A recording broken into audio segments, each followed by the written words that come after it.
Welcome to the Album Nerds Podcast with your hosts, Andy, Don, and Dude. Welcome to the Album Nerds Podcast. I'm Dude. I got Andy and Don with me. It's Halloween time, and I hope I didn't scare the guys away with that terrible Dracula. Y'all still here? How you doing? It's kind of a sensual Dracula. I was like, whoa. Yeah. Hello, Mr. Darkness. Yes, I'm definitely the lover version of Dracula. Of course. I don't want to kill anyone.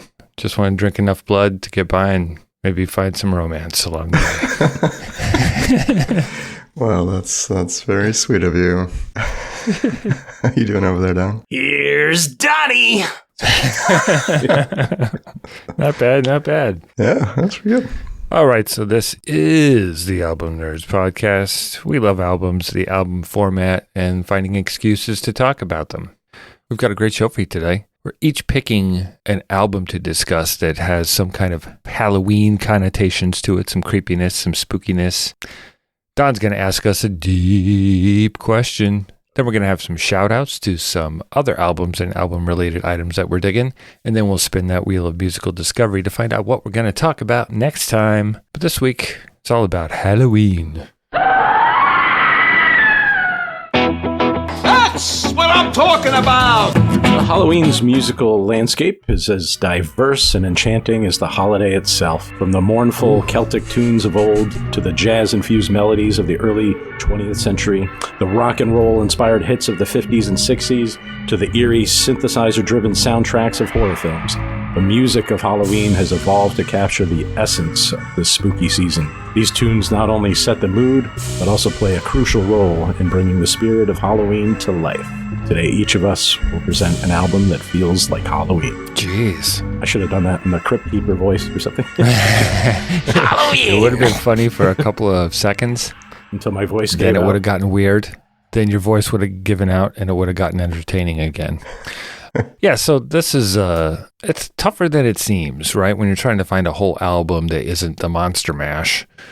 Right. And then there's only so many that exist. So digging around trying to find some stuff that brings that creepy feeling. It's also good. Yes, it's also good. Because there are plenty of records where it's scary stuff, but it's not good. So yeah, well, how'd you guys do? What other stuff did you consider this week? Well, I'll mention it's probably become one of the more popular modern-day Halloween records that I do come back to this time of year. Rob Zombie's Hellbilly Deluxe from 1998. I enjoyed that when it came out. It still sounds pretty fun. He's really he's a big old horror movie buff, and it shows on that album, and I kind of love that. I've never made it through the whole thing. Really? It's like 45 minutes. It's about 40 minutes too much. Not a big zombie fan. I'll give it another try. I just found out he worked on Pee-wee's Playhouse. He was like on the crew. Oh, on the show? Yes. No, he didn't actually build the Playhouse. I never know. He's a pretty diverse guy. The other one I mentioned too, I think I may have talked about on the show many moons ago. It's from a experimental ambient group from the UK by the name of Coil. They have a bunch of albums that are suitable for Halloween, but the one I always come back to this time of year is Music to Play in the Dark, Volume 1 is excellent. They also have a record called Astral Disaster from the same year, 1999. That is also very creepy. I do remember Music to Play in the Dark. I think we talked about that once. Yes. It was more disturbing somehow than creepy, but it didn't have any vocals, right? I mean... Yeah, it's just instrumental, little recorded passages, and it's strange. I love it. It made me uneasy.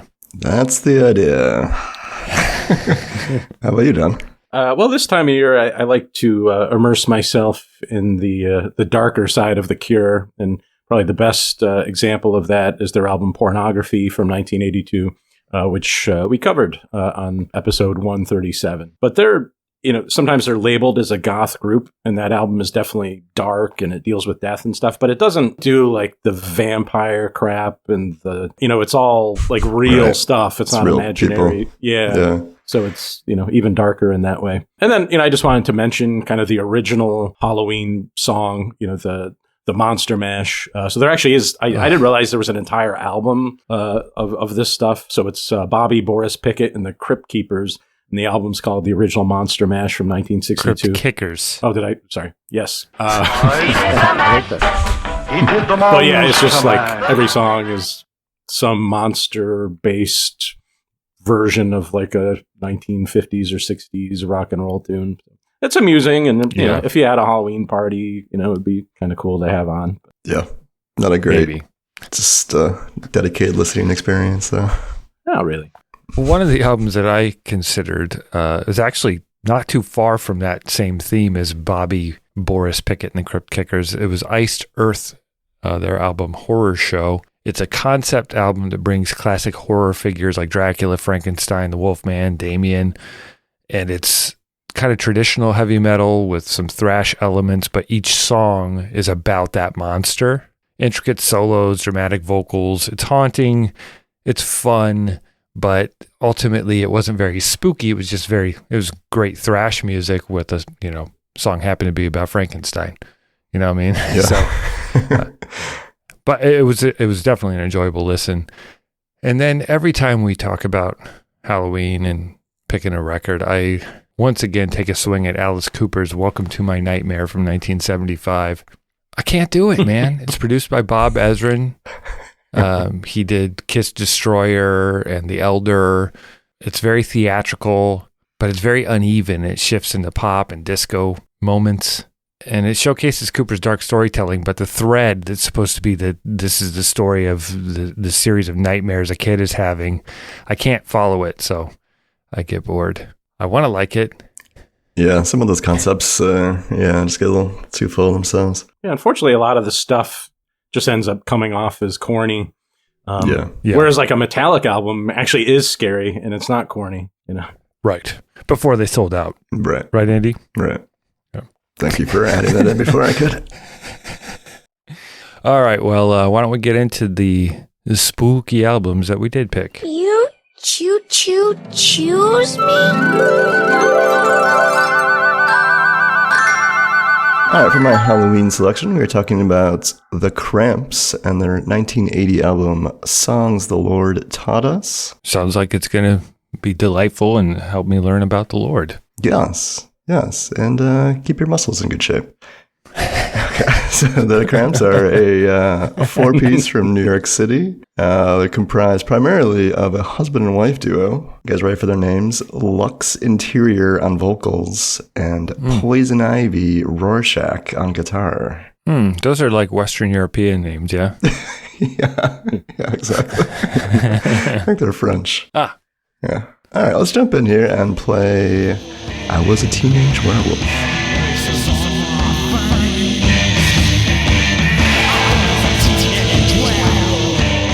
You guys ever seen the film I Was a Teenage Werewolf from 1957? Yes.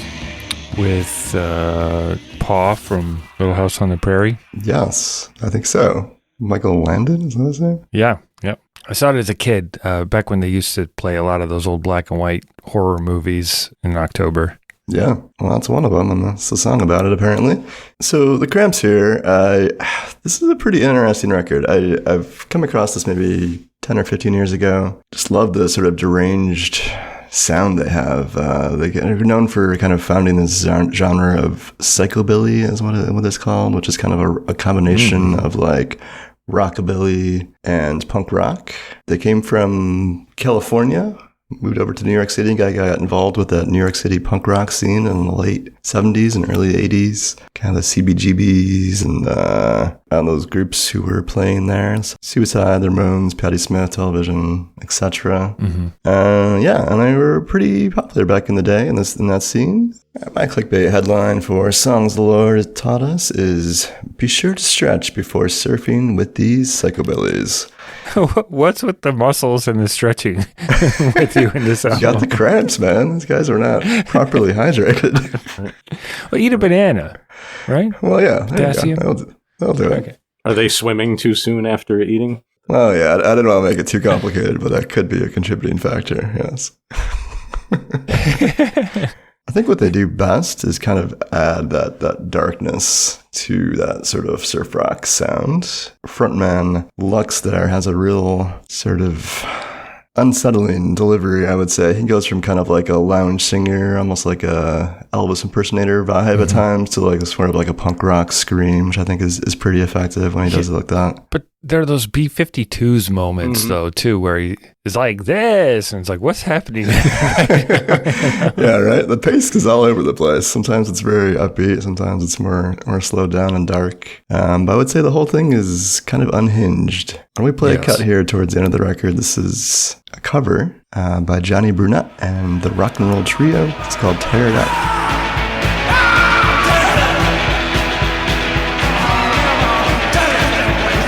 Yeah, well, what better way to demonstrate your psychobilly style than by covering a rockabilly classic? So, yeah, just kind of a standard bluesy rockabilly riff, but, with that punk rock spirit. Pretty effective, I think. And that's one of 2 covers on the album, I believe, the other being Fever. Strychnine as well. Oh, that's right. Oh, okay. Yep. So Neverland. Yeah, I like the Fever. It makes it not sexy, which is kind of cool. Instead, it's like stalkery. You give me fever, and like it feels like they're excited by this person, but maybe the person isn't excited back. I kind of like that twist on it. Well, my headline for the Cramps: "Trash in the Cramps garage leaves sweet psychobilly stench." I don't know. I wanted to incorporate the word garage and sort of that it's like trashy music. Yeah. Right. That smells. Yeah.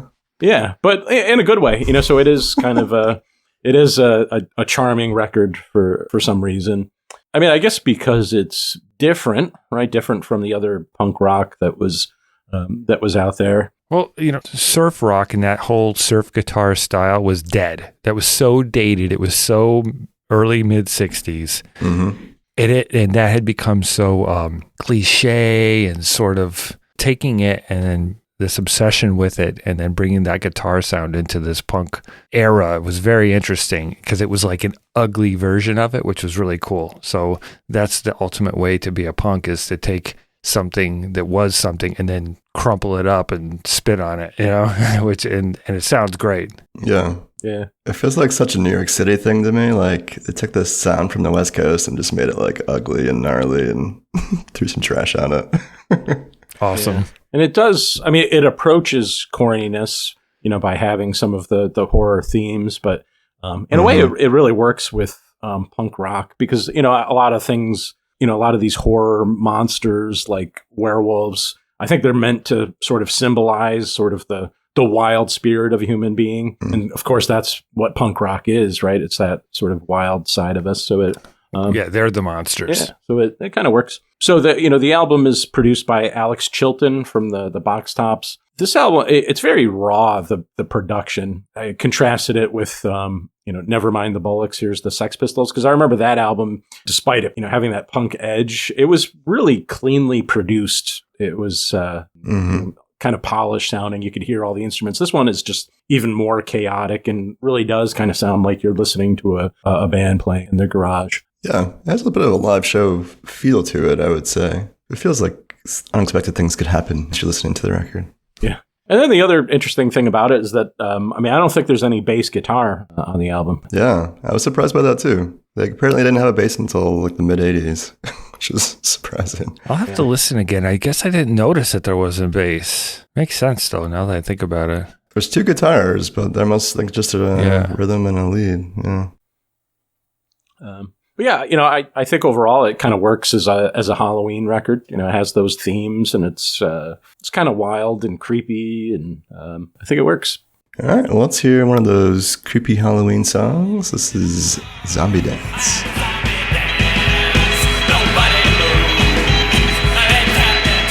I hear the Fred Schneider there. Is that his name?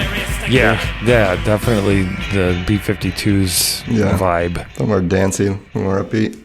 So Zombie Dance was pretty much I picked because it has zombie in the title and it ties in with the Halloween thing.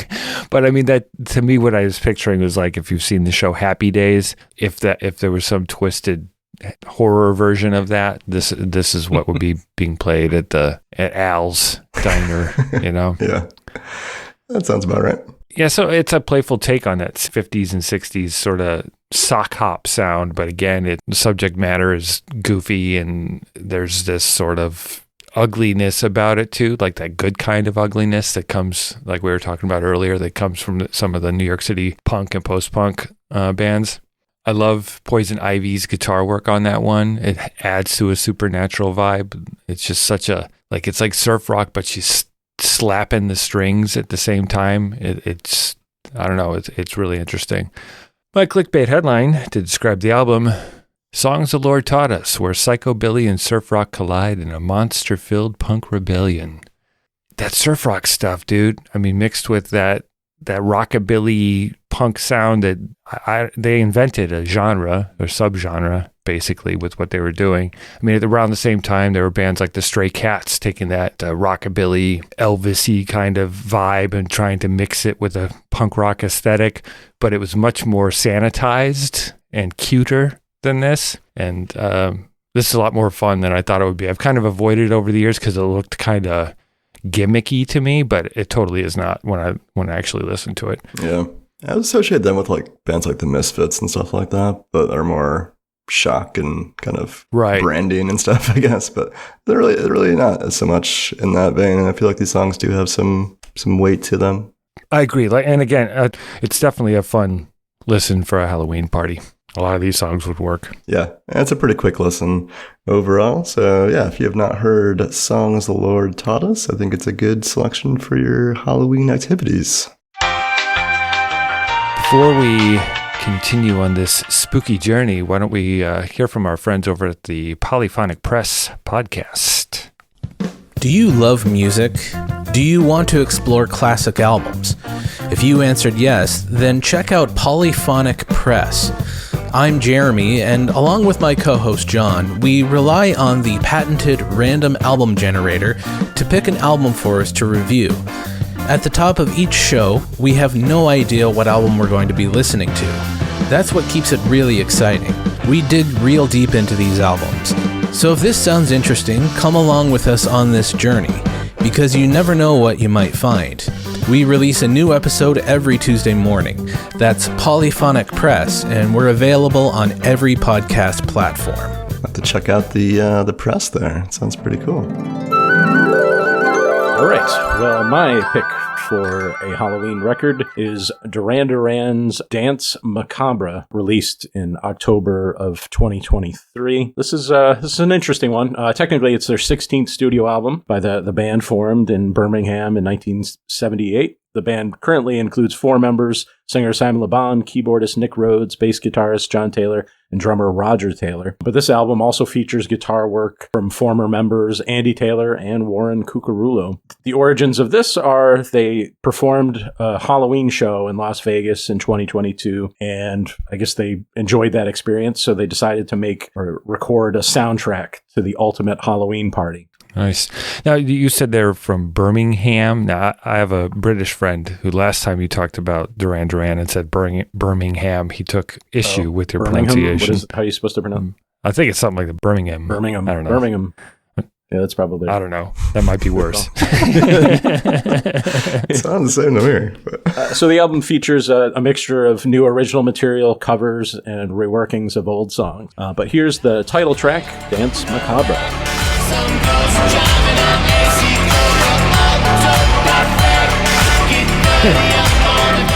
Y'all can't see it, but it's a rare sighting of Don actually dancing and grooving there on the camera. He can't help it. When Duran Duran's playing, he's got to move. So Danse Macabre is a French term that translates to dance of death. So in art, it's often depicted as a procession of dance featuring both living and dead people. Yeah, so that song, it kind of captures the spirit of the whole album, kind of dance-oriented, sort of those like ghostly synths, some weird kind of haunting harmonies, just like a creepy party vibe. These are all sounds that Duran Duran has had throughout their discography, but they haven't been central to the songs. It's been more part of the vibe. So I like hearing that brought to the front. They're good at it. Yeah. I just don't think they knew they were. Yeah. And it turns out Simon Le Bon can rap. Oh, I wouldn't go that far. We should have had him on the hip hop episode, right? He didn't do that. And I'm here to say. He was just about to. My name is Simon and I'm here to say. So, while the song and the album itself kind of embraces Halloween themes, it's with like a sense of humor, so it's not truly scary or, again, just sort of a fun, goofy Halloween party. My clickbait headline for Danse Macabre is Duran Duran take horrifying idea and make it work. So, if somebody said, hey, Duran Duran's got a new album coming out, I'd be like, yeah. And they're like, well, it's, it's Halloween themed. Like, okay. And then, Right. Lots of cover songs. I'm like, yuck, because I'm just not a huge fan of cover albums in general. And then I just hate it when artists re-record their old songs. I don't know. It's Depends. It's not for me, usually. Sometimes they get better at it, though, man. You play a song for years and years and you rearrange it, and it can happen. Yeah. Work. It doesn't often, but it can. Yeah. And somehow, this album works. And I don't know if it's just because it doesn't take itself too seriously. It kind of is what it is. It's fun. Yeah, I actually enjoy it. So, and actually this month, of this year, they've actually released a deluxe edition, which includes a new instrumental track that marks the beginning of the record called Mask of the Pink Death. They add a cover of ELO's Evil Woman, and then a reworking of this song, New Moon on Monday, now titled New Moon Dark Fade.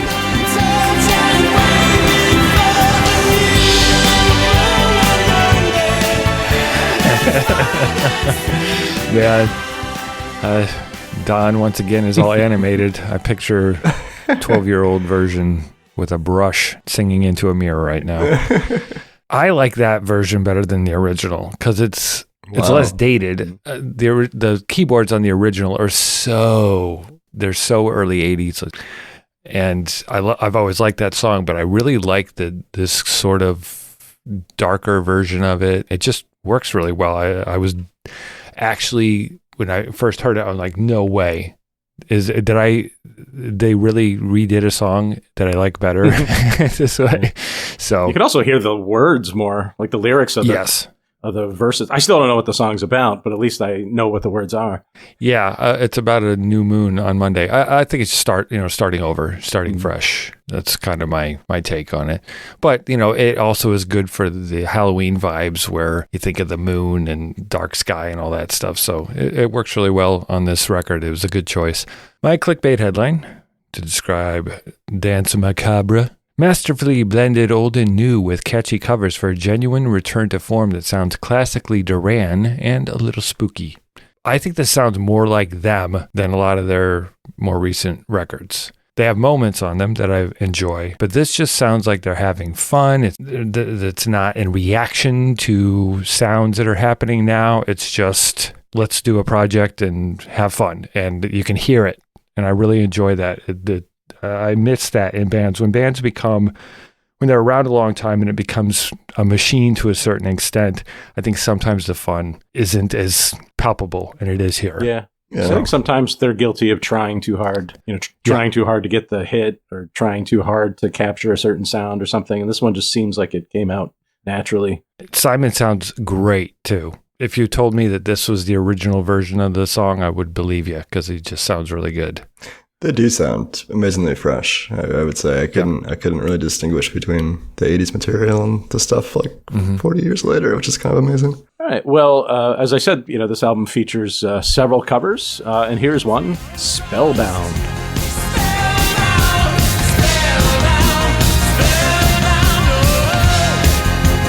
What's the name of the song again? I'm not sure. New Moon on Monday or something? I don't know. A fun kind of synthy version of the Susan and the Banshees song from back in that same era. Yeah, I enjoyed that cover. There's quite a few covers on the record. You got Paint It Black, Psycho Killer, Evil Woman. Mm-hmm. Yeah. Don't forget Billie Eilish. What? Billie Eilish, Bury a Friend. Oh, huh? Wow. My clickbait headline for Danse Macabre is Duran Duran are still dancing, but the macabre is starting to smell. Uh-oh. I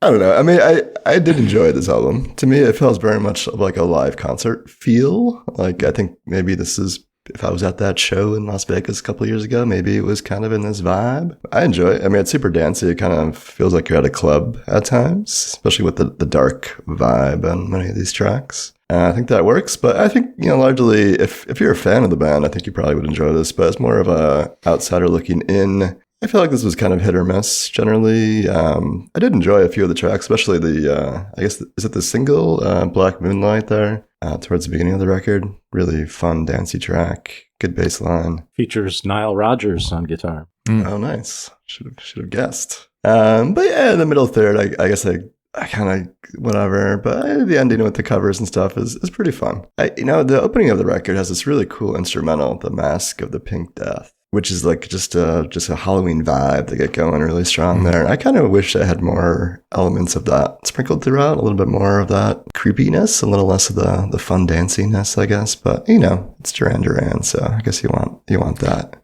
But, yeah, I think also not just Duran Duran fans, but people who maybe grew up in the 80s and appreciate that sound might enjoy this record for Halloween as well, just because it does capture some fun and does have some of those nice comfy 80s throwback vibes as well here and there. So yeah, and they still really sound like themselves, which is amazing. I don't know what kind of health regimen they're deal on. with the devil they made. Yeah, seriously, it's working. Keep it up. Yeah, so some other tracks that they redo from their catalog, Night Boat, which appeared on the first album, kind of slowed down. I prefer the original version, but this version works. They go deep. They do Secret October 31st, which is a reworking of Secret October, which was a B-side to Union of the Snake. That one's pretty interesting. Yeah, here comes the Duran Duran fan. Right. Maybe the strangest one is they take Lonely in Your Nightmare from Rio and they go right into Super Freak by Rick James. That oh was my gosh, an that interesting throws me choice. off every time. Yeah. It's like, what just happened? So that's now called Super Lonely Freak. Okay. But anyway, so it's not a classic Duran Duran album, but I think it does provide a nice soundtrack for a Halloween party. So it's Duran Duran Danse Macabre. Excuse me. I'd like to ask you a few questions. And now it's time for a deep question by Don. Oh, are you coughing or was that an evil That's laugh? supposed to be an evil laugh. Come on, I'll work on that. kick a Mwahahaha. That's better. That's good. Okay, so tell us about a Halloween costume from your past that stands out in your memory. Well, Andy dresses up for Halloween every year, so he doesn't have to go too far back. Yeah, I do kind of love dressing up for Halloween. I've done a lot of characters. One that I remember from my childhood that I mentioned, what I thought was kind of cool. Growing up, we made all of our costumes like from whatever was around the house. And one year I wanted to be a dump truck, so my dad made me a little. Wait, back up. Boop, boop, boop. Yeah. You wanted to be a dump truck. I think we need to explore this, give some reasons. Well, like a young kid, I was in the construction vehicles, dump trucks and backhoes and diggers, etc. Anyway, so I was a dump truck, and the cool thing was that when I go up to the house and ask for, trick or treat, I would have to turn around and pull a little string, and my butt would lift up, and they could put the candy in directly into my caboose, sort of. Wow. So that was cool. I like that. That is cool. That's a good way to protect your candy stash from any siblings. If it's butt candy, they aren't going to want to steal any of yours. Yeah, it's true. Much safer than a pillowcase.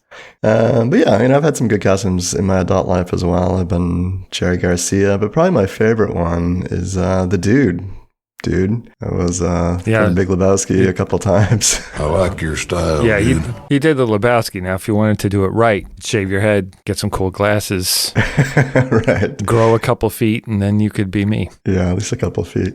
Yeah. Do you have any good costumes, man?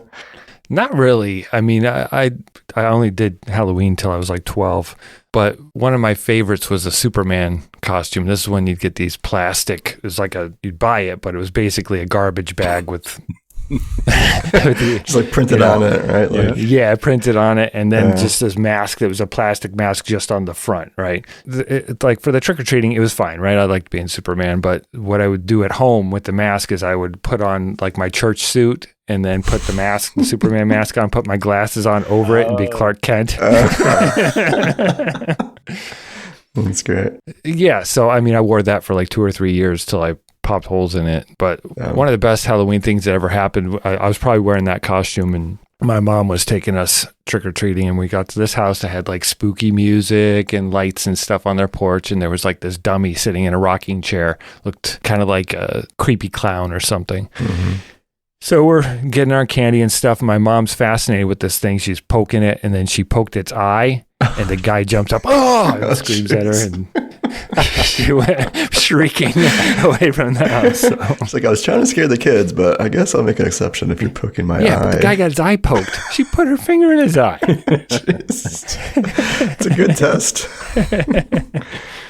What about you, Don? Well, according to like my old family photo albums, I think my first Halloween costumes, I think 2 years in a row, I was the Jolly Green Giant. Like, really? Wow, corporate. Yeah, I know. Dude. Blame my mom. Eat your vegetables, kids. Wow. Yeah. People are trying to give you Del Monte vegetables in your bag. You're like, no, Green Giant only. And then, I was still quite young, but maybe today it would be a controversial choice. But I was a black ghost. Okay.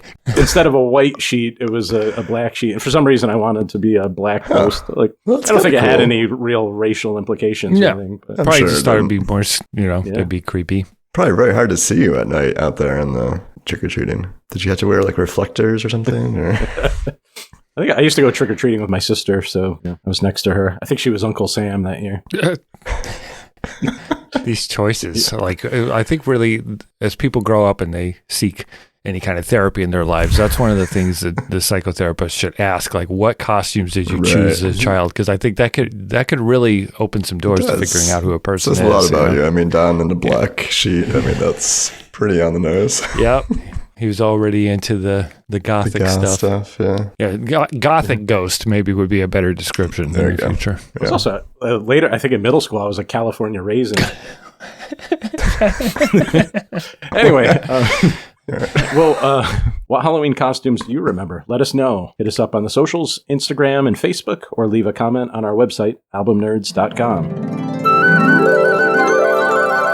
So I struggled with this one a little bit. I was really close on that Iced Earth album, but I ended up going with Typo Negative and their 1993 album Bloody Kisses. Typo Negative was an American gothic doom metal band formed in Brooklyn, New York in 1989 by Peter Steele. He was bass and lead vocals, Kenny Hickey on guitar and co-lead vocals, Josh Silver on keyboards and backing vocals, and Sal Abrascato on drums and percussion, and John Kelly later replaced him. The music was heavily centered on themes of romance, depression, and death, which led to their nickname, the Drab Four, which instead of the Fab Four. Yeah, that's great. Yeah, Pete Steele passed away in 2010 at the age of 48. So Bloody Kisses, their third studio album. It's a breakthrough for them. Its satirical lyrics and blend of gothic metal, doom, and dark humor paved the way for this sound. And it's the first album from Roadrunner Records to be certified gold and later platinum. Nice. Yeah, I know. Roadrunner's been coming up a lot lately. Why don't we check out a little bit of Black Number One, Little Miss Scareall. It's like a mascara play, sort of, or what is it? Miss Scareall instead of Miss Clairol, which was a thing in the 70s and 80s. Is that like a makeup brand? It's like a hair color thing. Oh, okay. Because she dyes her hair black. Black Number One is the hair dye. All right, let's listen. Will she trick or treat? I'll bet she will.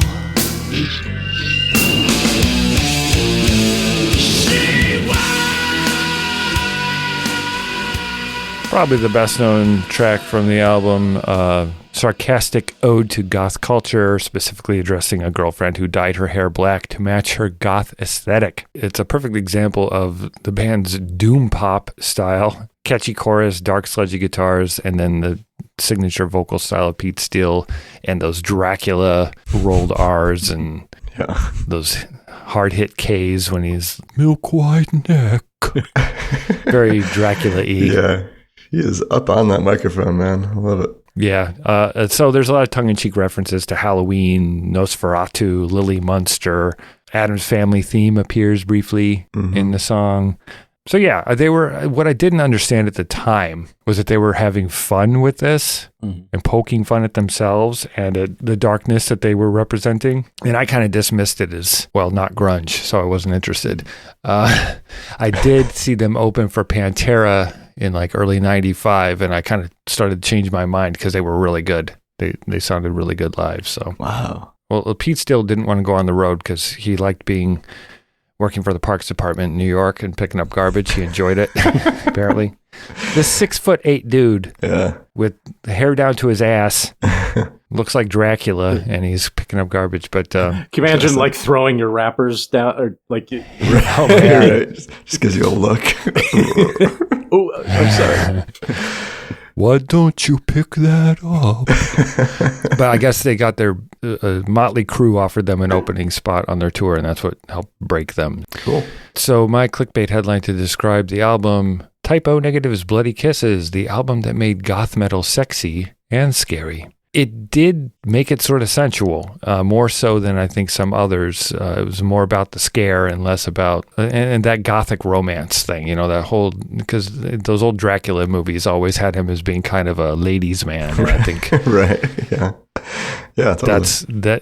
That's reflected here on many of the songs. But also at the base of it, Pete Steele was self-conscious, and a lot of this bravado was a way of making fun of himself, which has been interesting getting to understand that as I've dug into this. Why don't we hear a little bit of the title track, Bloody Kisses.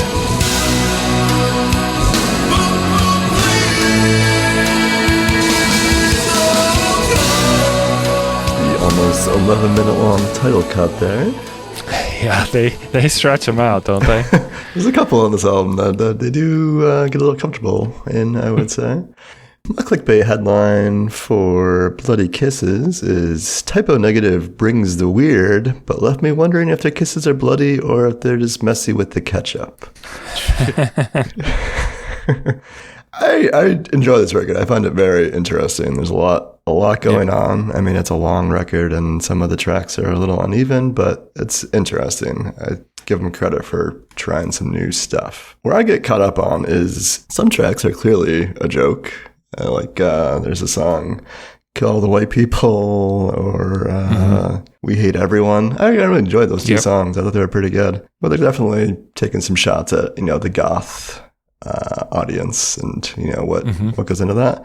But then there's tracks that seem very serious and dark just on their own. I wasn't really sure, are we supposed to be taking all of this seriously? Or are things like that title cut there seems very gravely serious to me, and I guess I was just confused if I was misunderstanding some of the lyrics. I think the intention was just creating good songs. I think because of the sound of the album, you can kind of ignore that it's tongue-in-cheek and being funny if you so choose, and sink into the darkness, or you can use those more moments of levity to pull yourself out of the darkness of those other songs. But so I get what you're saying. It can be a little confusing if you're really paying attention to the lyrics. Yeah, well, besides those big messages, I think it does feel like an exciting album. I appreciate it as kind of like that goth rock style, and Steele's voice is awesome. I really thought he was 2 or 3 vocalists in the band. I didn't realize it was all one guy. Well, there are moments where you can tell that it's Kenny Hickey. Okay. But yeah, the majority is Pete Steele. All right, so why don't we move on to a song that I definitely, you could take one way or the other. Let's listen to a little bit of Christian Woman. Born lost, she'll burn in hell, a soul on. So Christian Woman depicts a woman's struggle between religious devotion and sexual desire. Supposedly inspired by a woman, Steele was romantically involved with, she supposedly wanted him to dress up as a priest during sex. Sure. Happens to everyone, right? So the song actually has 3 distinct parts. They're actually identified. So the first part is Body of Christ, or Corpus Christi. Corpus Christi.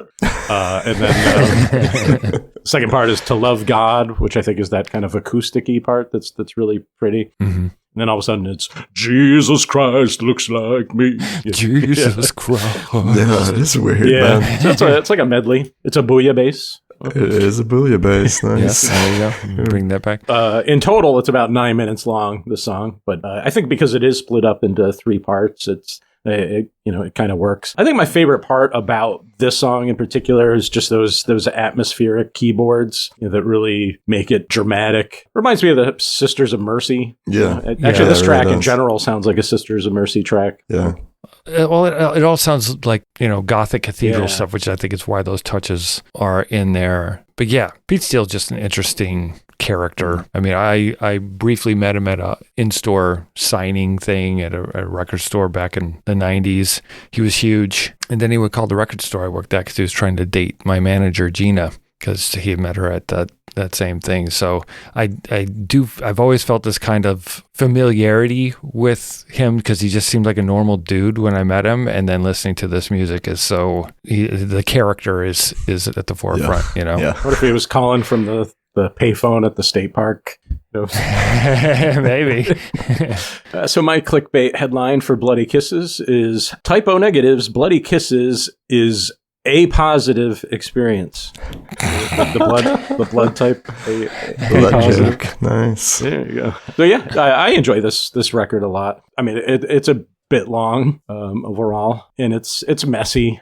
I wonder if it would have benefited from a tighter treatment, maybe more focus, but it's kind of hard to say. Like with the Beatles' White Album, have been better if they cut out some of that stuff. And it's kind of part of the identity of this album. Yeah, I think that the way it is probably the right way, because if those songs weren't so expansive, you wouldn't have the same impression of this band. And what the impression of this band and this album is that this is this flight of fancy, this dark trip through romance and life and self-identity and all that stuff. So I actually let myself sink into those moments instead of fighting You them. kind of have to give yourself over to this record to some degree. Yeah, just like you give yourself over to Dracula when he hypnotizes you with his eyes. Exactly. Just open your neck up for him. Here you go.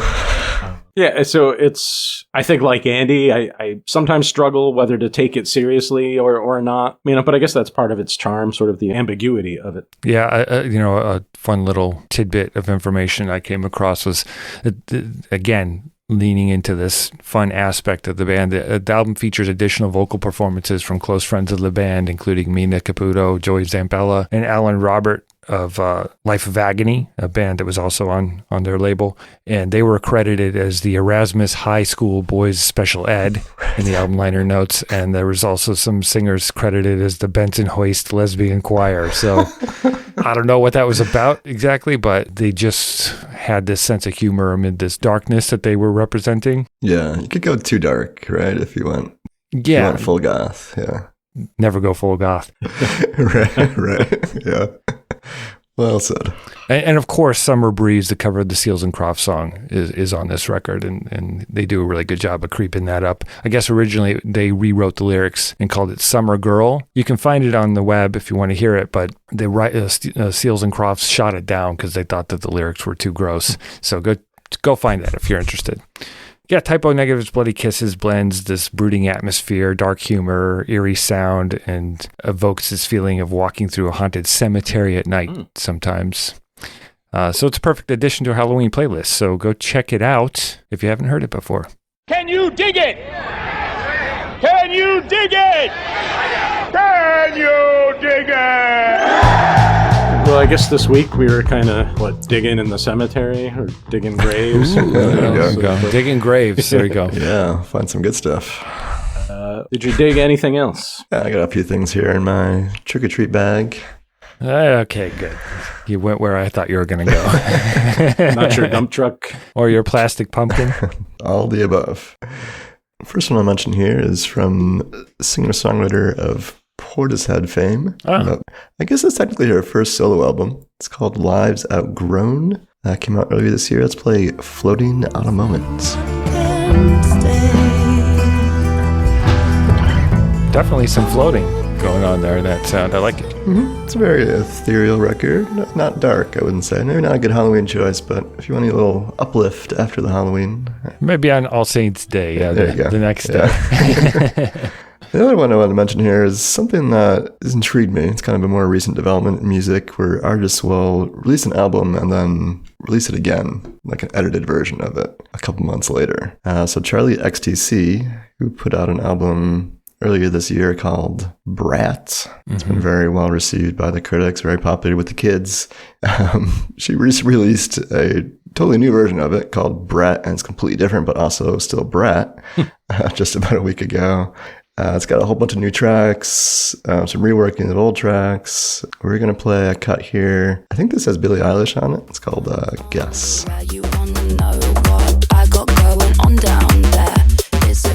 Yikes. Goodness. Pretty explicit. Yeah. But interesting. Have you guys come across this with any of your artists that you follow where they'll re-release something right after releasing it? Not right after so much. A lot of the things I follow are older bands who re-release, they will remake whole albums or whatever. I think because of streaming rights and copyright and stuff, I think they redo their songs so that the streaming rights the to Taylor it, you know? Swift kind of approach. I think there was a Shins record recently where they re-released it, they released it a second time, and all of a sudden the quiet songs were loud and the louder songs were quiet. So it was the same songs but completely redone. Yeah, interesting. There's that Peter Gabriel record a couple of years ago that was released two versions on the same day that I could barely tell the difference between. But That's right. Yeah, I forgot about that one. Yeah, there's something cool about the streaming platform that allows for this kind of editing in real time, sort of. Yeah.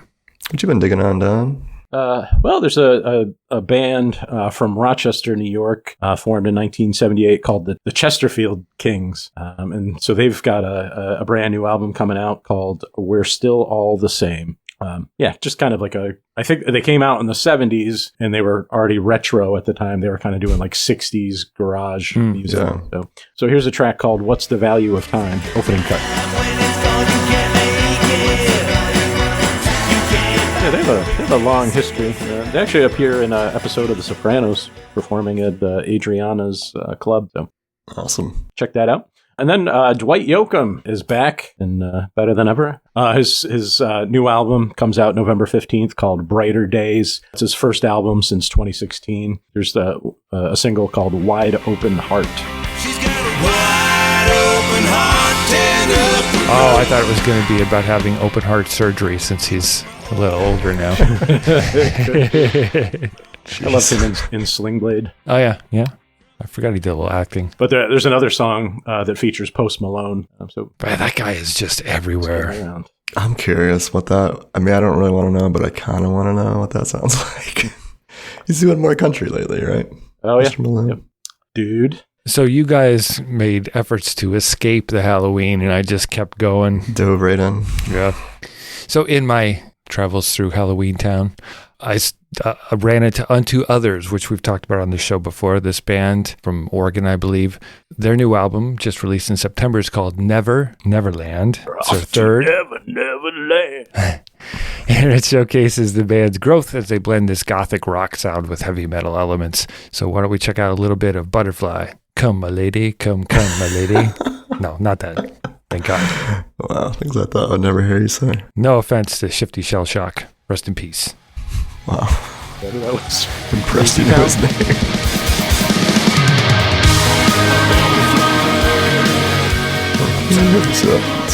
Yeah, definitely in that same vein. Mm-hmm. I think we talked about these guys on that same episode that we did The Cure Pornography. I think you're right. Yeah, I really like their sound. I think they're carrying this on very well, and they have continued through each album to add some additional metal elements to kind of spice things up. So you should definitely check that one out. And then, as always, I like to bring up something I have in my record collection. I picked this up several years ago, but it's just a must-have, I think, in any record collector's shelves if you like heavy metal. So it's Iron Maiden, The Number of the Beast, released in 1982. It's kind of defined heavy metal as we know it with their intricate guitar work. So why don't we check out a little bit of the title track, The Number of the Beast.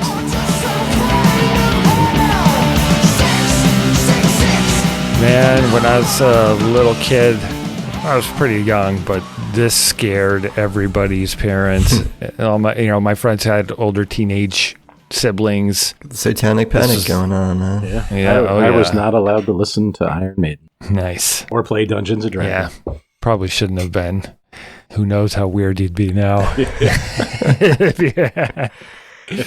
So that's, classic, and it's good Halloween stuff with a little bit of, your devils and monsters and whatnot. So. All right. Well, what are you digging? Let us know. Join us on the socials, Facebook, Instagram, and Threads. Also on our website, albumnerds.com. It will be a discovery of extraordinary value. Well, it's about that time on the show. I'm reminded of the great British writer and physician, Sir Arthur Ignatius Conan Doyle. The guy who wrote Sherlock Holmes, I believe. He said, "Where there is no imagination, there is no horror." With that in mind, let's bring out my friend and yours, Wadbot, and see what we'll be discovering on next week's episode.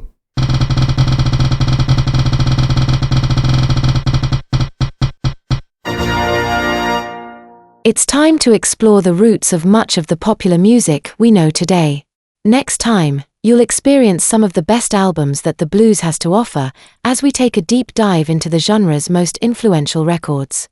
Dun, dun, dun, dun, dun. It's the Album Nerds Podcast. Dun, dun, dun, dun, dun. Just three guys that love tunes. Dun, dun, dun, dun, dun. Next week we'll treat you to a little bit of blues. Yeah. You sound like George Thorogood. I'm not a blues man. Next week. But it looks like we're going to experience some true blues masters. Yeah, so that should be fun. A little change of pace. Yeah, totally different, as we always do. All right. Well, what's your favorite blues album? What else are you listening to? Leave a comment on our website or email us at podcast@albumnerds.com. Also follow us on Facebook, Instagram, and Threads at Album Nerds. And please subscribe, rate, and review on your favorite podcast app. And if you'd like to support the show, you can do so via PayPal at albumnerds.com/support. Thank you once again for joining us here on the Album Nerds Podcast. Have a spooky Halloween, and then get depressed and listen to the blues when it's all over. Coming down from that sugar rush. Thanks for listening, everybody. Catch you next week. I was working in the lab late one night. I don't know the rest. Remember the Monster Mac from McDonald's? I do. 3 patties on that bad boy. Whoa. I remember eating those the fall it came out. I had 2 for lunch. Not to go the ghost of heartburn ever since. The children of the night never drink wine. That's good, bro.